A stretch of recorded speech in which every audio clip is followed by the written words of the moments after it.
Zelensky ने हाथ पांव जोड़ लिए नेटो देशों के सामने, अमेरिका के सामने कि उनकी मदद के लिए कोई सामने आए। कोई सामने नहीं आया। प्रतिबंध रूस पर लगाए गए, लेकिन सैन्य मदद के नाम पर कुछ भी नहीं। अब अगर 25 तारीख को पोलैंड जाने का निर्णय है जो बाइडेन का, पोलैंड जाने से क्या साबित होगा? दरअसल पोलैंड ही वो देश है जिसकी सीमा से लगते इलाके में मिसाइलें एक के बाद एक रूस ने दागी थी, यह संदेश देने के लिए कि कोई भी अगर आगे आकर मदद करना चाहता है उसका हश्र क्या हो सकता है। अब जो बाइडेन क्या संदेश देना चाहते हैं? जो बाइडेन यह कहना चाहते हैं कि अगर रूस आगे कोई और कदम उठाता है तो हम युद्ध में कूद भी सकते हैं। सवाल यह उठता है कि रूस इससे क्या संकेत ले रहा है, क्या पढ़ रहा है, कौन सा संदेश स्वीकार कर रहा है? क्योंकि अगर अमेरिका उतरा, यह चेतावनी अगर सही हुई तो सीधे सीधे सामने क्या है? तृतीय विश्व युद्ध।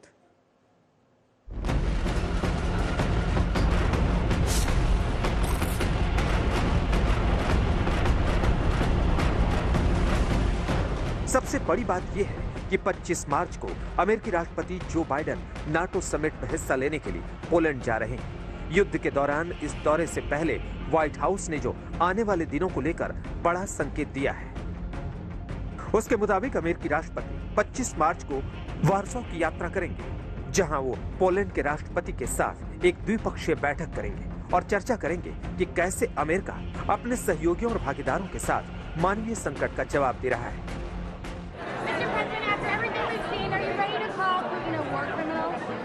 No. Are you going to meet with Poland? Thank you. Poland? Will you go to Poland? Did you ask me whether I was called? Oh, I think he is a war criminal. Will you be meeting with him? तो क्या Biden की Europe यात्रा को विश्व युद्ध की प्रस्तावना माना जाए, या फिर बाइडेन ने अपने पत्ते खोल दिए और पुतिन पर दबाव बनाने की रणनीति अपनाई है?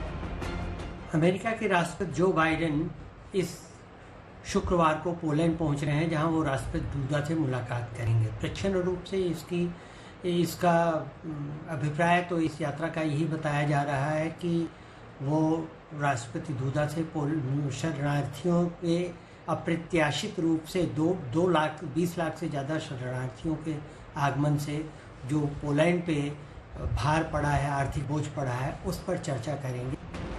दरअसल युद्ध काल में अमेरिकी राष्ट्रपति का यूक्रेन बॉर्डर तक जाना पुतिन को सीधा संदेश है कि यूक्रेन के साथ थे और आगे भी रहेंगे। अगर जरूरत पड़ी तो जंग के मैदान में प्रत्यक्ष या अप्रत्यक्ष रूप से शामिल होंगे, क्योंकि ये कमिटमेंट बाइडेन ने युद्ध शुरू होने के बाद ही कर दिया था। President Biden, your White House has said that Russia may use chemical weapons or create a false flag operation to use them. What evidence have you seen showing that?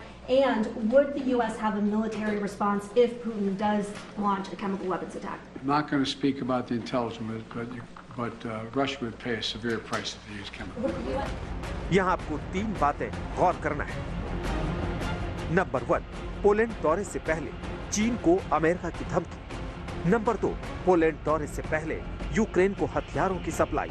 Number 3, Poland दौरे से पहले Putin को परमाणु धमकी का जवाब। सोचिए, अमेरिकी राष्ट्रपति यूक्रेन के शहर लवीव से चंद किलोमीटर दूर होंगे, जहां पर रूस एक साथ 6 मिसाइलें दाग चुका है। यानी वॉर जोन के इलाके में जाकर बाइडेन 2 बड़े संदेश देंगे। ये बताना चाहेंगे कि हम इस संकट की घड़ी में पोलैंड के साथ हैं। अगर पोलैंड पे कुछ हमला होता है तो हम नाटो मेंबर के तौर पे हम उसका पूरा प्रतिरोध करेंगे, उस हमले को पूरा नाकाम करेंगे। दूसरी चीज़ ये, वो इसके साथ ही साथ ज़ेलेंस्की को भी ये बताना चाहते हैं, ये छिपा हुआ संदेश देना चाहते हैं कि हम बस आपके बगल में ही खड़े हैं। अगर कभी कुछ आप पर और ज़्यादा संकट आएगा तो हम आपके साथ रहेंगे। बाइडेन पोलैंड जा रहे हैं तो वहीं ब्रिटेन के प्रधानमंत्री बोरिस जॉनसन यूक्रेन की राजधानी कीव जा सकते हैं। वही कीव जो इन दिनों दुनिया का सबसे खतरनाक वॉर जोन बना हुआ है। किसी राष्ट्रीय अध्यक्ष का वॉर जोन में जाने का मतलब यही है कि ये जंग खत्म होने वाली नहीं है, बल्कि खतरनाक रूप लेने वाली है। कीव में पिछले 4 दिन के बाद कल 2 बड़े धमाके हुए हैं, आज 2 धमाके हुए हैं दिन में, जिनमें एक मॉल में आग लगने की सूचना है।